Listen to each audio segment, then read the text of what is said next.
సింహం గంట కట్టుకుని ఏటకెళ్ళదంట. మీరు చూసుంటారు. అది గంట కట్టుకుని ఏటకెళితే అది ఏటకెళ్ళే సమయానికి ఎరకి సింహం వస్తుందని తెలిసిపోతుంది. ఎందుకు? మెడలో గంట ఉంది. మీకు విషయం చెప్పనా, మనం కూడా చేసే పనులు చెప్పండి, గంట కూడా చెప్పకూడదు. మనం మాట్లాడితే స్టేటస్ ఎత్తాం.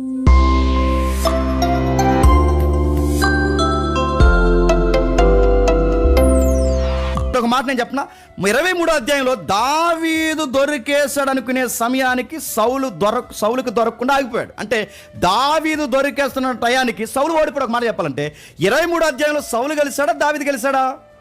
దావీదు గెలిచాడు. కానీ ఎవరు ఓడిపోయారు చెప్పండి? సౌలు ఓడిపోయాడు. మీకు మాట చెప్పనా, గెలిచింది దావీదైనా దావీదు ఎవరిని మర్చిపోయాడు చెప్పండి? సౌలు మర్చిపోయి దూరంగా పోతుంది. ఎప్పుడు మనం చెప్పినా, మనకు విజయాలు వచ్చేసి మనం ఏం చేస్తామంటే, లైఫ్లో గుర్తుపెట్టుకోండి, మనకు విజయాలు వచ్చాక మనం ఏం చేస్తామంటే శత్రువును పట్టించుకోవడం మానేస్తాం. కానీ ఒక మాట చెప్పినా, మనం గెలిచి ఆడిని మర్చిపోతామేమో కానీ ఆడు మనల్ని మర్చిపోడు. ఆడు రెండో ఆప్షన్ కోసం ఎదురు చూస్తాడు. గుర్తుపెట్టుకో, ఆడు ఇది కాకపోతే అది, అది కాకపోతే ఇది, ఇది కాకపోతే అది, ఆడు ఎలా దొరుకుతాడు, ఎప్పుడు దొరుకుతాడు, గోతికాడ నక్క కన్నా దారుణంగా చెప్పండి మన ఎనిమి కాసి కూర్చుంటాడు, గుర్తెడతాడు.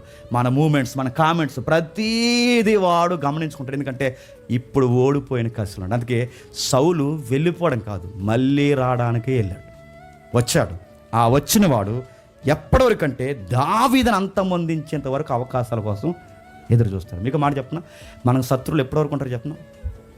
యేసు ప్రభు రెండో రాకడ వరకు ఉంటారు. ఇంకా చెప్పిన, ఒకవేళ ఆయన రాకడం ఆలస్యం అయితే చెప్పండి, మనం చచ్చిపోయేది వరకు ఉంటారు.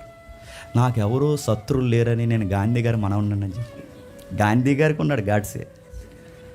ఎవరికి లేరు చెప్పండి? ప్రతి ఒక్కరికి ఉన్నారు, శత్రువు ఉంటారు. యేసు ప్రభు కూడా శత్రువులుగా భావించకపోతే ఈ భూమి మీద ఆయనకే శత్రువులు ఉన్నారు. శత్రువులు ఉంటారబ్బా, మీరు రాసి పెట్టుకోండి. యేసు ప్రభు వచ్చేంత వరకు ఉంటారు, మన చచ్చేంత వరకు ఉంటారు. ఏదోలాగా శత్రువులు తయారవుతారు. ఖచ్చితంగా వాళ్ళ అవకాశాల కోసం ఎదురు చూస్తారు. వాళ్ళు ఏం కోరుకుంటారా మన శత్రువులు అంటే? సాక్షాత్తు మనం నాశనం అయిపోవడం, మనం చచ్చిపోవడం కోరుకుంటారు. అందుకే శత్రువులను తక్కువ అంచనా వేయకూడదట. ఇందాక ఒక రీల్ చూస్తుంటే ఆవిడెవరు లేడీ బాగా చెప్తుంది, కొంచెం మంచి కామెంట్ రీల్ అది. ఆ రీల్ చూస్తుంటే అది అనుకోకుండా అడ్వర్టైజ్మెంట్లో వచ్చినట్టు వచ్చేస్తుంది. రీల్స్ వచ్చినప్పుడు నేను మెసేజ్ అంటుంటే ఆ రీల్ అదే ఆ రీల్స్ కింద వచ్చేస్తుంది, అంటే ప్రమోట్ చేస్తుంది అనమాట. అందులో ఆమె ఏం చెప్తుందంటే, మంచిగా బాగా చెప్పింది. ఆవిడ ఏం చెప్తుందంటే, సింహం గంట కట్టుకుని ఏటకెళ్ళదంట. మీరు చూసుంటారు. అది గంట కట్టుకుని ఏటకెళితే అది ఏటకెళ్ళే సమయానికి ఎరకి సింహం వస్తుందని తెలిసిపోతుంది. ఎందుకు? మెడలో గంట ఉంది. ఒక విషయం చెప్పనా, మనం కూడా చేసే పనులు చెప్పండి, గంట కూడా చెప్పకూడదు. మనం మాట్లాడితే స్టేటస్ ఎత్తాం. రేపు ఎక్కడికి వెళ్తున్నాను తెలుసా, ఎక్కడికి వెళ్తున్నాను, నేను బాత్రూమ్కి వెళ్తున్నావా, ఎక్కడికి వెళ్తున్నావు, అన్నీ చెప్తావు, నడుతున్నాను. ప్రతిదీ స్టేటస్. మీ ఫ్యామిలీ స్టేటస్లు పెట్టకండి. ఎప్పుడో రేరుగా, అది ప్రత్యేకంగా మీ ఫ్యామిలీ స్టేటస్. అసలు మీ మూమెంట్స్, మీ కామెంట్స్ ఏవి స్టేటస్ పెట్టకండి. మీ గంట మీరు మోగించుకుంటే మీ తంట మీరే తెచ్చుకుంటారు. మీరు ఏం చేస్తున్నారో బయటకు ఎక్కువ తెలియకూడదు. మనకుంటే జబ్బేటంటే అన్నీ చూడాలి, అందరూ చూడాలి. ఎక్కడ అనాలి, అక్కడ అని చెప్పాలి, ఎంత బాగుందో అనాలి. ఆ కామెంట్ వస్తే కానీ మనకు మనశ్శాంతి ఉండదు. అందుకే సింహం గంట కట్టుకుని ఏటకెళ్తే అది ఎలా అయితే ఆకలితో చచ్చిపోద్దో, నువ్వు చేసే ప్రతిదీ అందరికీ మోగిస్తూ తిరుగుతున్నావో నీ గంట ఆగిపోద్దు ఒకరోజు. ఏమనుకుంటున్నా చెప్పొద్దు. అందుకే దావీదు గారు సైలెంట్గా వెళ్ళిపోయాడు. తన పని అనేది తను చూసుకుంటాడు, ఎవ్వరికే తెలియకుండా గోప్యంగా పోతున్నాడు. కానీ ఈ మనిషికి తెలిసిపోయింది. ఎందుకంటే ఈయనకి ఇన్ఫార్మర్స్ ఎక్కువ, గోడసార్లు ఎక్కువ, స్నైపర్స్ ఎక్కువ, వచ్చేస్తారు. తెలిసిపోయింది. ఆ అందమైన వనములు ఉన్నా లేదా అందమైన వయోశిశులు ఉన్నా ఆ దావీదుని ఏదోలాగా మట్టు పెట్టాలని వచ్చాడు. సుమారు 600 మందులు, గొర్రెలు, ఇంకా వాళ్ళకి కావాల్సిన వసతులు ఇవన్నీ ఆ గృహలో ఏర్పాటు చేశారంటే అది సాధారణమైన గృహ కాదు. నేను ఆ మాట చెప్పినా, అక్కడ మాట చదువుతాం. ఆ ఏరియాగా పెద్ద గృహ దగ్గరికి వచ్చేసరికి చిత్రంగా అనిపిస్తుందని నాకు నవ్వొచ్చింది రాసుకుంటున్నప్పుడు. సౌలు గారికి వాష్రూమ్కి వచ్చిందంట. మీకు ఎలా అనిపిస్తుందని తెలియదు కానీ నాకు చదివినప్పుడు భయం వేస్తుంది. ఏంటి చెప్పనా, సౌలు అనే వ్యక్తి వాష్రూమ్కి వెళ్ళడం కూడా దేవుడు గమనిస్తున్నాడంటే మీకు ఏమనిపిస్తుంది? మన దేవుడు అన్నీ చూస్తాడు. పచ్చిగా చెప్పనా, నువ్వు ఎక్కడ తింటున్నావో చూస్తాడు, ఎక్కడ పోస్తున్నావో చూస్తాడు, నువ్వు ఎక్కడ మాట్లాడుతున్నావో చూస్తాడు, ఎక్కడ స్నానం చేస్తావో చూస్తాడు, అన్నీ చూస్తాడు అబ్బాయి. అందుకే నా చర్యలన్నీ నువ్వు బాగుగా చెప్పండి ఎరిగితివి. నేను కూర్చుంటుట, నేను లేచుట, నేను నిద్రపోవుట, నేను మాట్లాడుట అన్నీ తెలుసు. అంటే దేవుడు జనరల్ విషయాలు కూడా రికార్డ్ చేస్తాడు, అంటే రికార్డ్ చేస్తాడు, అబ్జర్వ్ చేస్తాడు. సౌలు వాష్రూమ్కి వెళ్ళేది కూడా ఈ పరిశుద్ధ గ్రంథంలో దేవుడు రాయించాడంటే మనుషుల్ని ఎంత బాగుగా ఆయన పరిశీలిస్తాడండి. ఇది కూడా చూస్తాడండి దేవుడు, అంటే ఇది కూడా చూస్తాడు, అన్నీ చూస్తాడు. నువ్వు బాత్రూంలోకి వెళ్ళి ఎవరో ఫోన్ చేస్తున్నా కూడా చూస్తా. మన మధ్య గొడవ వచ్చిందిగా, పొలిటికల్ అయింది. ఆ అమ్మాయి ఎఫ్ఐఆర్లో ఏం రాసింది తెలుసా? మా ఆయన బాత్రూమ్కి వెళ్ళి 2 గంటలు 3 గంటలు రాడు, ఆ ఫోన్ ఎట్టుకుపోతాడు. అలా నువ్వు వెళ్తున్నావా బాత్రూంలో? ఏం చేస్తున్నావు? ఫోన్ ఎట్టుకెళ్ళి నేను అడుగుతున్నా, ఏం చేస్తున్నావు? నువ్వు ఫోన్ అట్టుకెళ్ళి మంచి పాటను ఫోన్ పట్టుకెళ్ళి ఒకవేళ అలా సెల్ఫ్లో పెట్టుకున్న దేవుడు దైవికమైన సాంగ్. కానీ దరిద్రుడు చెప్పినా మళ్ళీ చెప్తున్నాను, అందులో నువ్వేం చేసినా దేవుడు చెప్పండి ఆయన నోటీసులు అన్నీ ఉంటాయి. చూస్తాడంటే మళ్ళీ స్నానం చేయడం మానేకండి, ఆయనకి అన్నీ తెలుసు. చూస్తాను సిగ్గేసి అన్నీ మీరు మానేకండి, ఆయనకి అన్నీ తెలుసు, అన్నీ చూస్తాడు. మన ప్రతీది అవసరం ఆయన అబ్జర్వ్ చేస్తాడు. అందుకే ఆయన అన్ని సాధారణమైన చర్యలు, దినచర్యలు, మనం తినేది, పలుగడిగేది, స్నానం చేసేది, బయటికి పోయేది, మాట్లాడేది, టిఫిన్, లంచ్, డిన్నర్, ప్రతీది ఆయన అబ్జర్వ్ చేస్తాడంటే ప్రతీది అబ్జర్వ్ చేస్తాడు. నువ్వు కర్రీ ఎంత వేసుకుంటున్నావు కూడా చూస్తాడు. నువ్వు తినేది మొదలుకొని అరిగేది వరకు ప్రతి దాని వరకు ఎంతకన్నా డీటెయిల్గా మాట్లాడకూడదు. నేను అడిగాను ఏం అడిగినప్పుడు ఎలా వెళ్ళాడు సంకన వర్తకి ఇయ్యి అంటే అది ఎత్తలేదు. ఇవన్నీ అడిగారు, అది ఎలా అంటే తూ చలాటి ఏమంటుంది. ఇవి ఏదో మాకు అర్థం అంటే ఇవ్వట్లేదు. నేను అడుగుతున్నాను, అన్నీ చూస్తాడు, ఏ పసిగట్టలేదు. అడుగుతున్నాను, ఏ పసిగట్టలేదు కూడా ఎవరు పసిగడతారు చెప్పండి? దేవుడు పసిగడతాడు, ఆయనకి అన్నీ తెలుసు, అన్నీ చూస్తాడు. అందుకే సౌలు ఒక్కడే గృహలోకి వెళ్ళాడు. ఆ మాట చదువుదాం ఒకసారి. 3వ వచనమా? మార్గమందున్న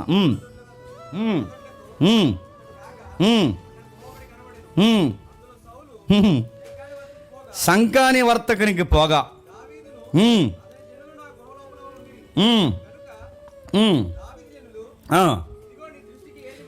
ఇప్పుడు ప్రశ్న అడుగుతున్నాను చెప్పండి. ఎక్కడికి వెళ్ళాడట? సంకాని వర్తకునికి పోగా.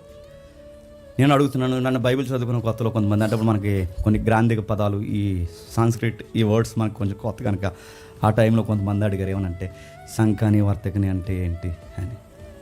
ఏంటంటే బాత్రూంలో అబ్బాయి అని చెప్తే ఆడంటాడు ఒక్కడే అలాగే వెళ్ళిపోయాడు. మరి 100 మంది తీసుకెళ్తారు కూడానే బాత్రూమ్కి ఎంకరేజ్మెంట్కి తీసుకెళ్తారు. ఎవరైనా లోపలికి వెళ్ళండి బాత్రూమ్కి వెళ్ళండి అంటారా?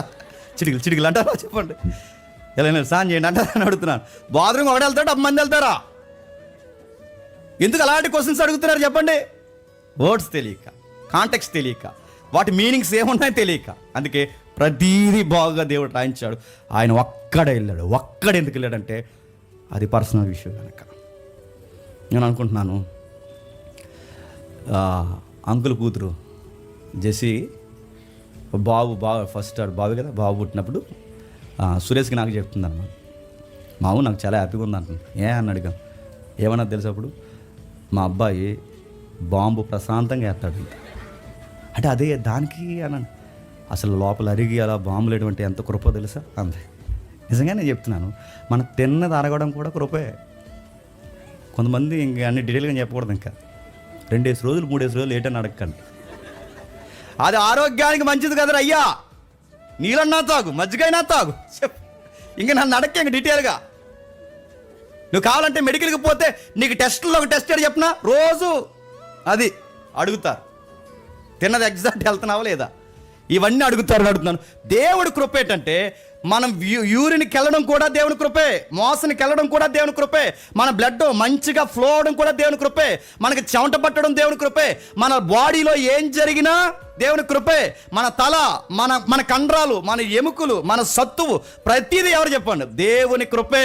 ఒక్క మాట చెప్పాలంటే నా నిలువెత్తు ఆకారం చెప్పండి దేవుని కృపే. నేను నిద్రపోయి టయానికి లెగుస్తున్నానంటే కడుపు నిండా ఆకలేస్తుందంటే దేవుని కృపే. ఇవన్నీ దేవుడు తన అండర్లో జరిగిస్తాడు కనుక సౌలు గారికి ఆ టయానికి ఆయనకి వాష్రూమ్కి వెళ్ళడం ఏంటండి? ఇది యాదృచ్ఛికంగా జరిగిందా? దేవుడు ప్లానింగ్లో జరుగుతుంది చెప్పండి. దేవుడు ప్రణాళికలో జరుగుతుంది, దేవుడే జరిగిస్తున్నాడు. ఇది యాదృచ్ఛికంగా జరిగిన కార్యం కాదు, ఏదో ఇప్పటికిప్పుడు అలా దేవుడు ఏర్పాటు చేసింది కాదు. అది పక్కాగా దేవుడు తన కథను నడిపిస్తున్నాడు. అందుకే చరిత్రలో దేవుడు కలగజేసుకుంటాడంటే కలగజేసుకుంటాడు. రాజకీయంలో దేవుడు కలగజేసుకుంటాడు. వ్యక్తుల జీవితాల్లో దేవుడు కలగజేసుకుంటాడు. ప్రతి సందర్భాన్ని దేవుడు కలగజేసుకుంటాడు. ఆయన ఏ విషయాన్ని కలగజేసుకుంటాడు. అందుకే కలగజేసుకున్నాడు కనుక ఇది యాదృచ్ఛికంగా జరిగింది కాదు.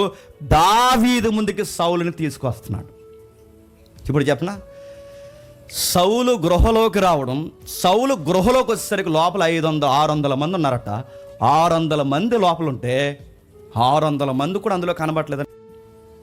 ఇప్పుడు చెప్పనా, సౌలు గృహలోకి రావడం, సౌలు గృహలోకి వచ్చేసరికి లోపల 600 మంది ఉన్నారట. 600 మంది లోపల ఉంటే 600 మంది కూడా అందులో కనబడలేదంటే ఎంత పెద్ద గృహ! కొన్ని వందల మందిని, వేల మందిని దాచేంత గొప్ప గృహ, ఎల్గిద్దిన గృహ. ఆ గృహ లోపల ఉంటే ఆ లోపలికి వెళ్ళిన తర్వాత సౌలు గారు ఒక్కరు ఇప్పుడు పరీక్ష ఎవరికో చెప్పనా, సౌలు గారు కాదు, చెప్పండి, దావీదుకి. ఎలాంటి పరీక్ష? ఈ అరణ్యంలో, ఈ వయాసిస్ దగ్గర. ఇది ఎలాంటి పరీక్ష అంటే, అక్కడ మనం రాసిన చూస్తారా, మన అరణ్యంలో ఇశ్రాయేలుకి పరీక్ష వచ్చింది. ఏంటి? చేదు నీళ్ళు. ఆ నీళ్ళు పేరేట అక్కడ పేరెట్టాడుగా, క్షమించండి, మారా జలముల దగ్గర ఇశ్రాయేలుకి ఎలాంటి పరీక్ష పెట్టాడో, అరణ్యంలో 40 సంవత్సరాలు ఇశ్రాయేలుకి ఎలాంటి పరీక్ష పెట్టాడో, ఇప్పుడు అరణ్యంలో ఎవరికి పరీక్ష చెప్పండి?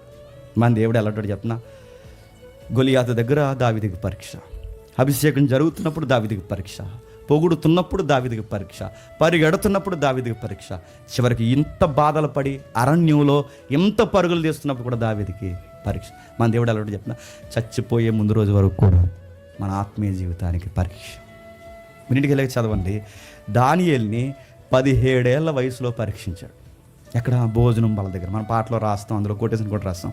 దావీదుని భోజనం బల, క్షమించిన దానియేలుని భోజనం బల దగ్గర. ఈ భోజనం దానియేలు తింటాడా? తింటే విగ్రహారాధన సంబంధమైన వాటిలో చెరగలుపుతున్నట్టు, తినకపోతే దేవుని ఆత్మీయ విందులో చెరగలుపుతున్నట్టు. అదా ఇదా? 17 ఏళ్ల వయసులో దానియేలుని పరీక్షించిన దేవుడు మళ్ళీ ఎప్పటివరకు పరీక్షించాడు చెప్పనా? సింహాల బోన్లో పడేసేంత వరకు పరీక్షించాడు. సింహాల బోన్లో దానియేలు వయసు ఎంత చెప్పనా? 70 సంవత్సరాలు. అంటే 17 ఏళ్ల వయసులో భోజనం వాళ్ళ దగ్గర పరీక్షిస్తే 70 ఏళ్ళ వయసు వచ్చిన మళ్ళీ ఎక్కడ పరీక్షిస్తున్నాడు చెప్పండి? సింహాల బోన్లో. మీరు గుర్తుపెట్టుకోండి, బాప్టిజం తీసుకున్న తొలినాళ్ళల్లోనే కదా మనకు పరీక్ష, చచ్చిపోయే ముందు రోజు వరకు కూడా మనకు పరీక్ష. అన్నిటికన్నా ముఖ్యంగా చెప్తున్నా, స్పీకర్లకి ఇంకా పరీక్ష. నేను సీరియస్గానే చెప్తున్నాను, ఎందుకంటే నేను ఇక్కడ ఏది నిలబడి మాట్లాడతాం ఖచ్చితంగా మాకు అది ఎదురవుతుంది. మేము ఏ పాట రాస్తాం అది ఖచ్చితంగా మాకు ఎదురవుతుంది. మేము ఏది బలకొద్ది చెప్తాం అది ఖచ్చితంగా మమ్మల్ని పరీక్షించడానికే పోతున్నాం. మాకే కాదు, సీనియర్స్ ఉన్న మీకు వస్తుంది, సంఘ పెద్దలు కూడా మీకు వస్తుంది, ఎక్కువ సంఘంలో పెనుగులాడుతున్న మీకు వస్తుంది. నువ్వు ఏ వాక్యం చదువుతున్నావో అవన్నీ మన మీదకి భూతంలా వస్తాయి. ఆ టైంలో మనల్ని పరీక్షిస్తాడు దేవుడు. ఇప్పుడు దావీదు దగ్గరికి భూతానికి ప్రతిరూపంగా వచ్చింది ఎవరంటే సౌలు వచ్చాడు, నిలబడ్డాడు. ఇప్పుడు దావీదు పరీక్షకు లోనవ్వాలి. ఎందుకు చెప్తున్నా? దావీదు పరీక్షకి, ఇప్పుడు దావీదు భక్తికి పరీక్ష, ఆయన హృదయానికి పరీక్ష, ఆయన గృహ నిర్వాహకత్వానికి పరీక్ష, ఆయన రాజరికానికి పరీక్ష. దేవుడు పరీక్షిస్తాడు. అరణ్యంలో ఇశ్రాయేలును పరీక్షించిన దేవుడు, అరణ్యంలో తన కుమారుడైన క్రీస్తును పరీక్షించిన దేవుడు, అరణ్యంలో అనేకులను పడగొట్టిన దేవుడు ఈరోజు దావీదును కూడా పరీక్షిస్తున్నాడు. ఎందుకంటే తనకి జరిగిన అన్యాయానికి ప్రతీకారం తీసుకుంటాడా, క్షమించి వదిలేస్తాడా? ఇప్పుడు దావీదు కోర్టులో బాల్ ఉంది, దావీదు చేతిలో టైం ఉంది. ఇప్పుడు ఈ పరీక్ష నాలికలో దావీదు ఏం చేస్తాడు? ఒకవేళ మీరు చదువుకుని ఇంటికి వెళ్ళిన తర్వాత దావీదే గనక సౌలుని చంపేస్తుంటే సౌలు 2 ఎవరవుతారు చెప్పను? దావీదు అవుతాడు.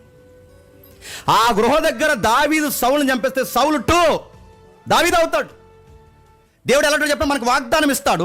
దేవుడు మనకు వాగ్దానం ఇచ్చిన తర్వాత ఆ వాగ్దానం ఆయన అనుకున్న అనుకూల పరిస్థితుల్లో నెరవేరాలి తప్ప ఇది ఇంకా నెరవేరట్లేదు నీ ప్లానింగ్లో నెరవేర్చావో ఉన్న వాగ్దానం కూడా మనకు దూరం అయిపోతుంది, కష్టాలు ఎక్కువైపోతాయి. మీకు ఉదాహరణ చెప్తున్నానండి.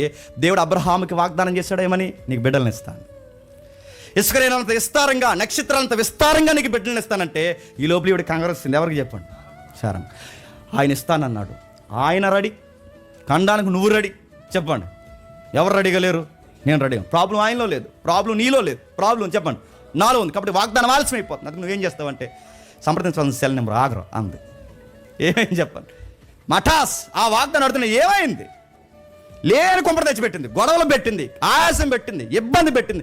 మళ్ళీ అబ్బాయి పుట్టే లోపు జరగాల్సిన నష్టం అంటే వాగ్దానం దేవుడు ఇస్తాడు, అది జరగకపోయే లోపు నువ్వు పిచ్చి ప్లాన్లు వేయకూడదు.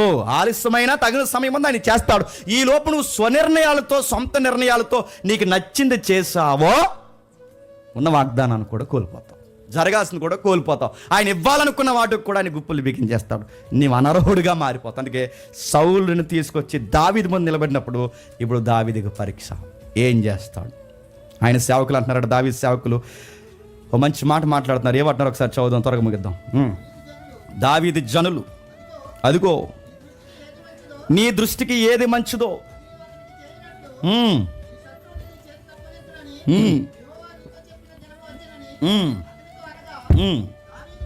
దావీదు లేచి వాళ్ళు ఏమని మాట్లాడుతున్నారు చూడండి. వాళ్ళ ఒక మాట అంటే, మనుషులు మనకు సలహా ఇస్తున్నప్పుడు 50% బాగుంటుంది, 50% బాగోదండి. వాళ్ళు ఏమంటున్నారు తెలుసా? వాళ్ళు ఏమని మాట్లాడుతున్నారు చూడండి. ఇదిగో శత్రువు నీ దగ్గరకు వచ్చాడంటే యాదృశ్యంగా వచ్చాడు అనుకుంటున్నావా? పక్కా దేవుని ప్లాన్ ఇది, నిజమే. పక్కా దేవుని ప్లాన్ నిజమే. కానీ దేవుడు పంపించాడని నిజమే. కానీ దేవుడు చంపమన్నది మాత్రం నిజం. సగం నిజం, సగం అవ్వదు.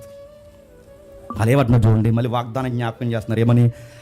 అతనికి నీ దృష్టికి ఏది మంచిదో అది నీకు చేయనట్లు నీ శత్రువు నీ చేతికి అప్పగిత్తునని యెహోవా నీతో చెప్పిన దినం వచ్చాను. ఎప్పుడు చెప్పాడండి? వీళ్ళు చూసారు చెప్పడం నడుతున్నా. ఎప్పుడు చెప్పాడు? మీరు రిఫరెన్స్ అన్ని తిరగండి వెనక్కి. దావీదుకి దేవుడు చెప్పాడా? సౌల్ని ఏదో ఒక రోజు నీ చేతులకు అప్పగిస్తాను దావీదు అని దేవుడు చెప్పాడా? అవకాశం చూసి చెప్పినట్టు చెప్తున్నారు. ఎవరు చెప్పండి? అందుకే మనుషులు చెప్పే ప్రతి మాటలు వినకండి, మనుషులు ఇచ్చే ప్రతి సలహా తీసుకోకండి. అందుకే దేవుడు బైబిల్ ఏమంటారు చెప్పిన, రే ప్రతి దాన్ని పంచుకోకు, చివరికి నువ్వు ఎక్కడెక్కడ కూడా వాగకూడదంటే నీ కౌగిట్లోనే నీ భార్య దగ్గర కూడా చెప్పండి నోరు అదుపులు పెట్టుకో. నువ్వన్నీ నోరు అదుపులో పెట్టుకుపోతే ఆవిడిచ్చే బోడి సలహాలు కూడా నిన్ను ఎక్కడ తీసిపోతాయి చెప్పి అరణ్యం తీసిపోతాయి. మరి నీకు వయస్సు ఉంటుంది ఇంకా అక్కడ సంకాని వర్తకనే.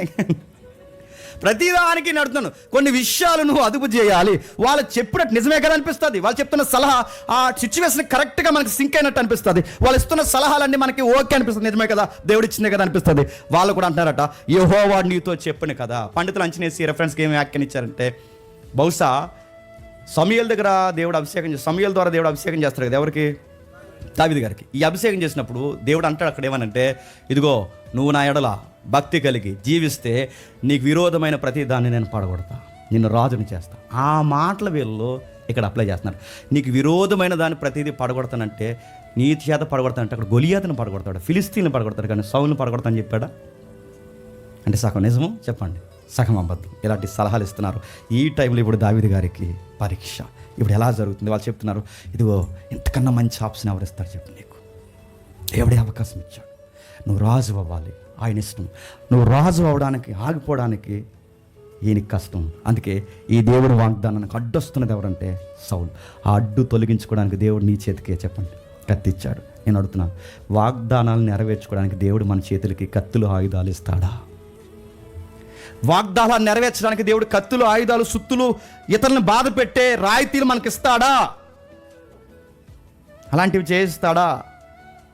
కానీ వాళ్ళు ఇచ్చే సలహాలు ఎంత బాధాకరమైన విషయం చూడండి. ఒక ఆయన బలి రాసుకొచ్చాడు, అవన్నీ నేను పిన్ రాసుకొని వచ్చాను. వాళ్ళు అంటున్నారట, నీ శత్రువుని నీకు అప్పగిస్తాను దేవుడు చెప్పాడు కనుక ఇదే నీకు తగిన సమయం అని చెప్పి వాళ్ళు ఏమంటున్నారంటే, దావీదు మనుషులు దావీదుకి దగ్గరకు వచ్చి సలహాలు వింటున్నప్పుడు సౌలు దగ్గరికి వేగంగా పాక్కుంటా, ఈమె చూస్తుందండి అది సరిగా ఇవ్వలేదు. సౌలు దగ్గరికి దావీదు వేగంగా పాక్కుంటే వెళ్తున్నాడు. వీళ్ళందరూ అంటే వెనకాలండి ఉత్సాహంగా చూస్తున్నారంట. ఎంత ఉత్సాహంగా చూస్తున్నారంటే ఇంకేసేస్తాడు. దావీదు అలా కత్తి తీస్తాడు, కత్తి పట్టుకుని వెళ్తున్నాడు వేగంగా. ఈ రిస్టులు ఏవైతే ఉన్నాయో రిస్టుల మీద పాక్కుంటూ వెళ్తున్నాడు. అక్కడ ఇమేజ్ సరిగ్గా లేదు కానీ ఇలా పాక్కుంటే, ఎందుకంటే ఆయన ఎక్కడో ఉన్నాడు ఆ లైట్ లేని దగ్గర, ఆ డార్క్ సీన్లో ఆయన పాక్కుంటూ వెళ్తున్నప్పుడు ఇలా ఎక్కడో లోపల నల్లపిల్లలా ఉండి చూస్తున్నారు ఎవరు? దావీదు సైనికులు, సలహాదారులు దగ్గరికి వెళుతున్నప్పుడు వాళ్ళు తెలియని ఉత్సాహం. ఎందుకు ఉత్సాహం చెప్పినా, ఈ మనుషుడు సరిగ్గా పరిపాలించక మేము అప్పులైపోయాం, ఈ మనుషుడు సరిగ్గా పరిపాలించకే మాకు రాయితీలు లేకుండా పోయినాయి, ఈ మనుషుడు సరిగ్గా పరిపాలించకే దేశం పేదరికంలో పడిపోయింది, ఈ మనుషుడు సరిగ్గా పరిపాలించకే ఈరోజు మేము అడవిలను తిరగాల్సిన పరిస్థితి వచ్చింది. ఇప్పుడు ఈ మనిషి నువ్వు లేపేస్తే నువ్వు నెక్స్ట్ రాజు అయితే, ఈ రాజుకి నెక్స్ట్ ఫ్రెండ్స్ ఎవరో తెలుసా? మేమే. అందుకే ఉత్సాహం. నెక్స్ట్ సహచరులు ఎవరో తెలుసా? మేమే.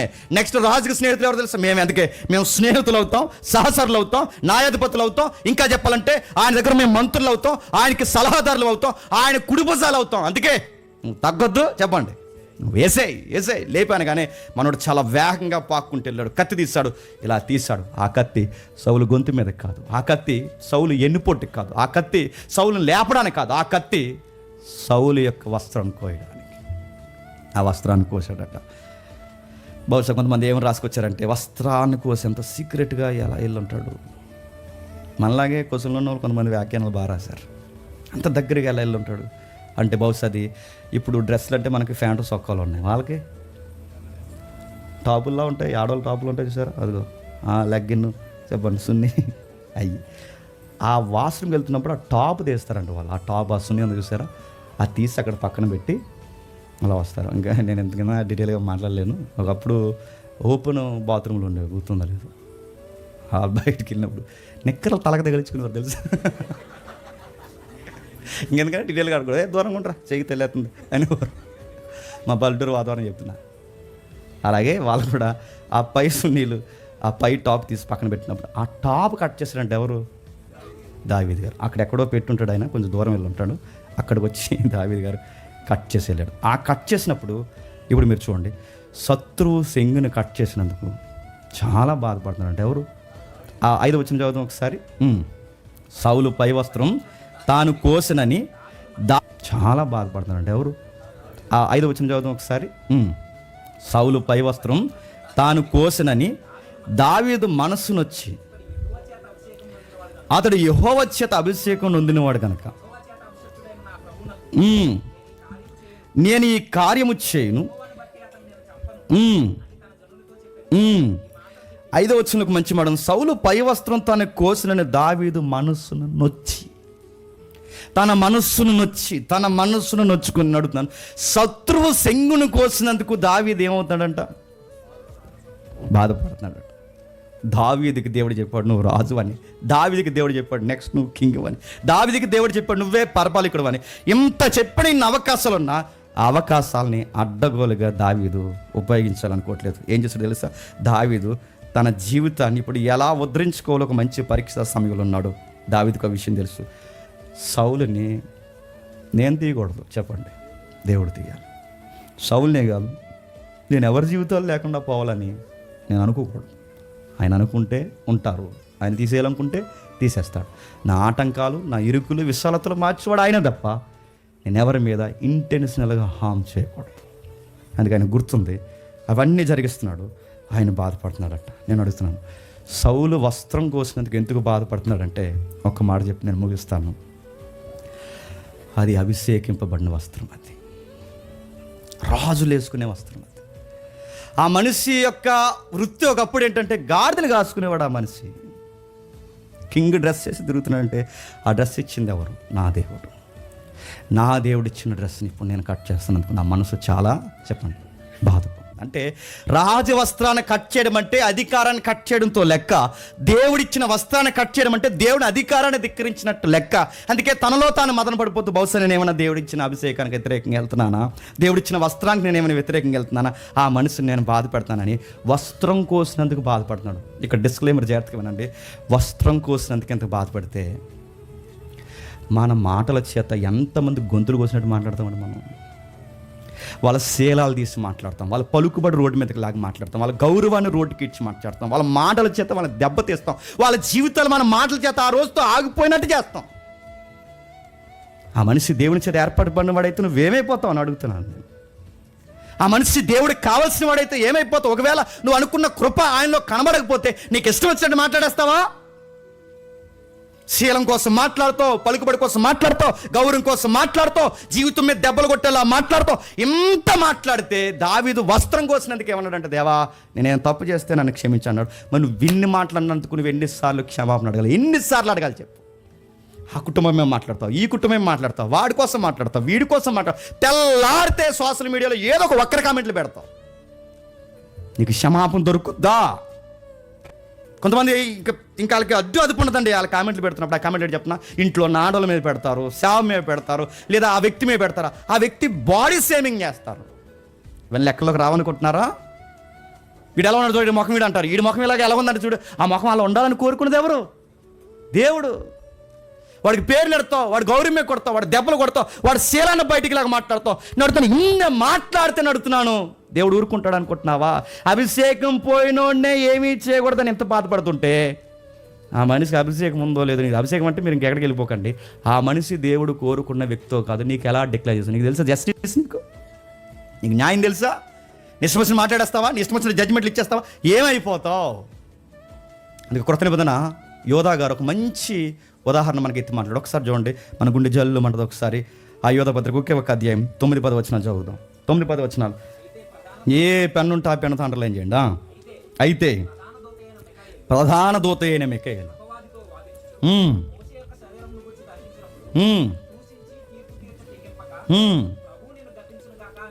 కాంటెక్స్ట్ ఏంటి చెప్పనా? మోసే శరీరం ఎక్కడో ఉండిపోయింది, లేదా మోసే శరీరం జీవంతో ఉందో లేదా జీవం లేకుందో మొత్తం మీద ఎక్కడో ఉంది. కొంతమంది బతుకున్నాడు అంటారు, లేదా కొంతమంది శవం అంటారు. ఆర్గ్యుమెంట్ ఏదైనా కానీ ఆ టైంలో మోసేని ఇబ్బంది పెట్టడానికి వచ్చింది ఎవరో తెలుసా? సాతాను. ఆ మోసే శరీరాన్ని, ఆ మోసేని, తన జీవితాన్ని భంగపరచడానికి వచ్చింది ఎవరంటే సాతాను వచ్చాడు. ఆ సాతాన్ని అడ్డగించడానికి ఎవరు వచ్చారట? మిఖాయేలు వచ్చాడట. బాగానండి. సాతాను మోసేని ఇబ్బంది పెట్టడానికి వస్తే సాతాన్ని అడ్డగించడానికి వచ్చింది ఎవరంటే మిఖాయేలు వచ్చాడు. ఆ టైంలో మిఖాయేలు ఏమన్నా చెప్పనా? పానికి మళ్ళీ అతవా సన్నాసిగే ఇంకా చెప్పండి, నాకు గుర్తురాట్లేదు. ఏరా దేవుని పిల్లల మీద వెళ్తాను, ఈ సంగతి తెలుస్తాను, కత్తి తీస్తాను, నరికిపెడతాను, నీ తోక మేడ అంతా నరికిపెడతా అన్నాడా? ఏమనకండి, ఏమని చెప్పనా? చాలా వ్యతిరేకమైన పనులు చేస్తున్నావు, గుర్తుపెట్టుకో, రాసి పెట్టుకో. చాలా వ్యతిరేకమైన పనులు చేస్తున్నావు, దేవుడు నీకు తీర్పు తీర్చును గాక. నేను అడుగుతున్నాను, సాతానునే మిఖాయేలు ఏమీ అనకుండా దేవుడు చూసుకున్న గాక అని మిఖాయేలు సాతానుతో అంటే నీ సహోదరుని ఎన్ని మాటలు అంటున్నావురా నువ్వు? సాతాన్నే అడుగుతున్నాను, సాతానునే మిఖాయేలు ఏమీ అనకుండా దేవుడు చూసుకున్న గాక అని మిఖాయేలు సాతానుతో అంటే నీ సహోదరుని ఎన్ని మాటలు అంటున్నావురా నువ్వు? సాతాన్నే అడుగుతున్నాను, సాతాన్నే దేవుడు నీకు తీర్పు తీర్చుగాక అని మిఖాయేలు అంటే మన సహోదరుల్ని ఎన్ని మాటలు అంటున్నావు? వాళ్ళ కుటుంబాలను అంటాం, వాళ్ళ ఉద్యోగాలను అంటాం, వాళ్ళ సంపదకు పేర్లు పెడతాం, వాళ్ళ వస్తువులకు పేర్లు పెడతాం.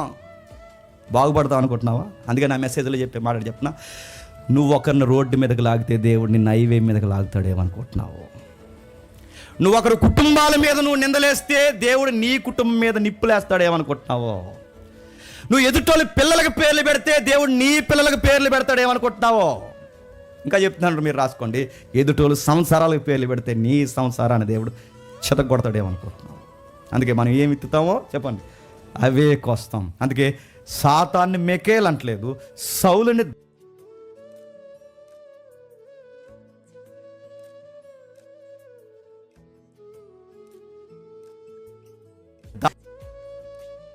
గనుక యెహోవా చేత అభిషిక్తుడైన నా ప్రభువునకు నేను ఈ కార్యము చేయను. ఏమన్నాడండి? నా ప్రభువునకు ఈ కార్యం. ఎవరు చెప్పండి, ఎవరికి ప్రభు? చూసి చెప్పండి.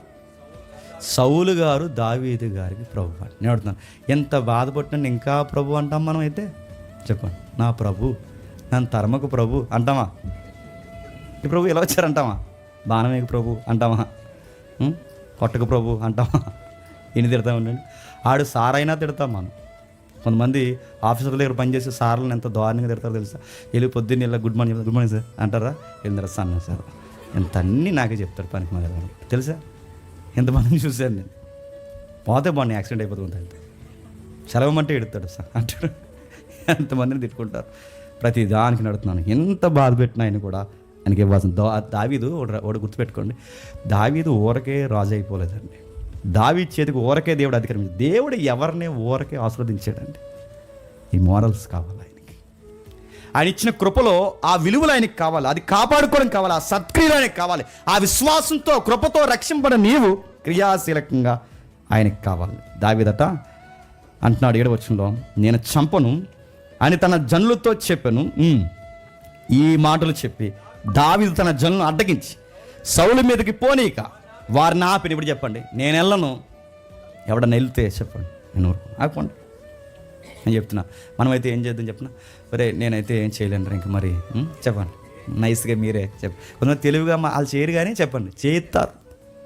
మాట్లాడతాం అదే వాళ్ళు చేయరు, చేయిస్తారు. నేనేం చేయను, మరి మీ ఇష్టం అయితే మీ ఇష్టం అంటే నాకు తీసేయాలని ఉంది కానీ మరి మీ ఇష్టం అని. కానీ ఇంకెలా ఉంటుంది, అన్నయ్య అలాగే చేయలేదులే మన్నాడు మనం దూకేద్దాం అనుకుంటాము.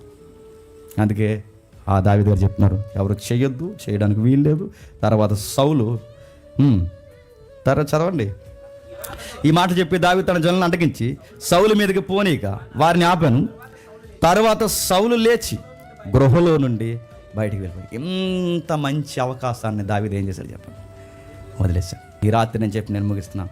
నీ శత్రువులు నీ చేతికి దొరికేసే అవకాశం వస్తే నువ్వేం చేస్తావు? నీ శత్రువులు నిందించే అవకాశం, వాళ్ళు ఏదో తప్పు చేసి నీకు దొరికితే నువ్వేం చేస్తావు? పబ్లిసిటీ చేస్తావా? నిన్ను బాధ పెట్టిన వాళ్ళు నీకు అడ్డంగా దొరికేస్తే నువ్వేం చేస్తావు? ఇది నీకు పరీక్ష. దావీదుకి పరీక్ష, అబ్రహాముకి పరీక్ష, నీకు పరీక్ష, అరణ్యంలో ఇశ్రాయేలుకి పరీక్ష. శరీరధారుడికి వచ్చిన తన కుమారుడిని యేసుక్రీస్తు వరకు అరణ్యంలో 40 రోజులు పరీక్ష. రొట్టె తింటాడా? తింటా. సాతానుతో ఫైట్ చేసి ఏమంటాడు? వాక్యానికి విధేయత చూపిస్తాడు, ఆకలికి విధేయత చూపిస్తాడు. అన్ని పరీక్షలు. ఈ శరీరంలో ఉన్నంతకాలం మనకి పరీక్షలు పరీక్షలు పరీక్షలు. దావీదు గారికి పరీక్ష. ఎంత పరీక్ష అంటే ఏం చేస్తాడు? గమ్మత్తని చెప్పిన ఓడిపోయినట్టే అక్కడ కనబడుతుంది, కానీ దావీదు గెలిస్తాడు. సౌలు చేజారిపోయినట్టు అనిపిస్తుంది, కానీ సౌలు దావీదు చేతుల్లో చేజారిపోయాడేమో, కానీ ఇంకా ఎవరి చేతుల్లో బిగిసిపోతున్నాడు చెప్పండి? దేవుని చేతుల్లో బిగిసిపోతున్నాడు. తన చేతుల్లో ఉన్న అవకాశాన్ని ఎవరికి ఇచ్చేసాడు చెప్పండి? ఇది నా పని కాదు. రాజు చేస్తానన్నది ఆయన, పిలిచింది ఆయన, వాడుకునేది ఆయన, పరిగెట్టించేది ఆయన, నాకు ఇచ్చేది ఆయన. ఆయన అనుకుంటే రాజు ఏం చేస్తాడు? లేదా మళ్ళీ గొర్రెలను కాసుకోమంటే గొర్రెలను కాసుకో. నాకు అన్నీ తెలుసు, నాకు సుఖము తెలుసు, కష్టము తెలుసు, అన్నీ తెలుసు, నేను ఏదైనా ఉండగలనని దావీదు గారు సౌలు గారిని ఏమనకుండా వదిలేస్తాడు. పక్కన చేతులు నిలిపేసుకుని ఉంటారు, ఎవరు చెప్పండి? సైనికులు. కానీ విషయం చెప్పిన వాళ్ళ మైండ్ని కూడా మార్చాడు. ఎవరు చెప్పండి? అంత మంచోడండి. సువార్త చెప్పినట్టు చెప్పాడు, అలా చేయకూడదు అబ్బాయి. ఎంతైనా మనం ఉంది ఆయన దేవుని చేత పిలువబడినాడు. మనం అలా ఆయన తప్పుని మనం ఎత్తి చూపిద్దాం, ఆయన తప్పుని మాట్లాడదాం, ఆయనకు లైఫ్ లెసన్ నేర్పిద్దాం. కానీ అవకాశం దొరికిందని నోటుకొచ్చినట్టు చెప్పండి మాట్లాడొద్దురా. సరి చేసుకున్నాడు, వదిలేస్తాడు. ఈ మనసు ఎవరితో చెప్పిన? ప్రభు అయిన యేసుక్రీస్తు.